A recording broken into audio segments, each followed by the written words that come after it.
సంఘం జాతీయ అధ్యక్షుడు జాజుల శ్రీనివాస్ గౌడ్ కానీ బీసీ ఉద్యోగులకు ప్రమోషన్లు తీవ్ర అన్యాయం జరుగుతుందన్నారు. హైదరాబాద్ ఖైరతాబాద్ విశ్వేశ్వరయ్య భవన్లో జరిగిన తెలంగాణ బీసీ ఉద్యోగుల సంఘం రాష్ట్ర కార్యవర్గ సమావేశంలో పాల్గొన్న జాజుల జనాభాలో బీసీలు 60% ఉన్నప్పటికీ కేంద్ర ప్రభుత్వం ఉద్యోగులలో కేవలం 18% మాత్రమే ఉన్నారన్నారు.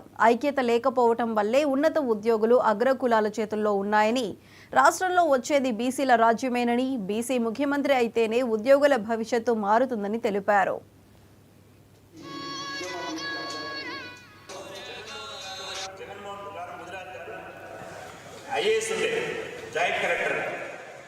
ఏదో ఆయన 123 మంది ఐఏఎస్లు ఉన్నారు, ఎవరిని ఇంటికి పోలే. కానీ ఓ బీసీ గాడు, ఓ బుడ్డగోసి గాడు అన్నట్టు. ఎందుకంటే అగ్రకులాలు ఏమంటారు తెలుసా?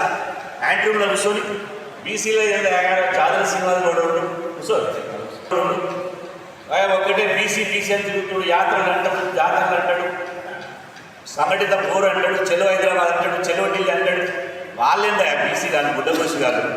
ఈ బుడ్డగోసి గాళ్ళతో ఏమైంది అంటాడు. ఈ బుడ్డగోసి గాళ్ళే తెలంగాణ రాష్ట్రాన్ని తీసుకొచ్చారు.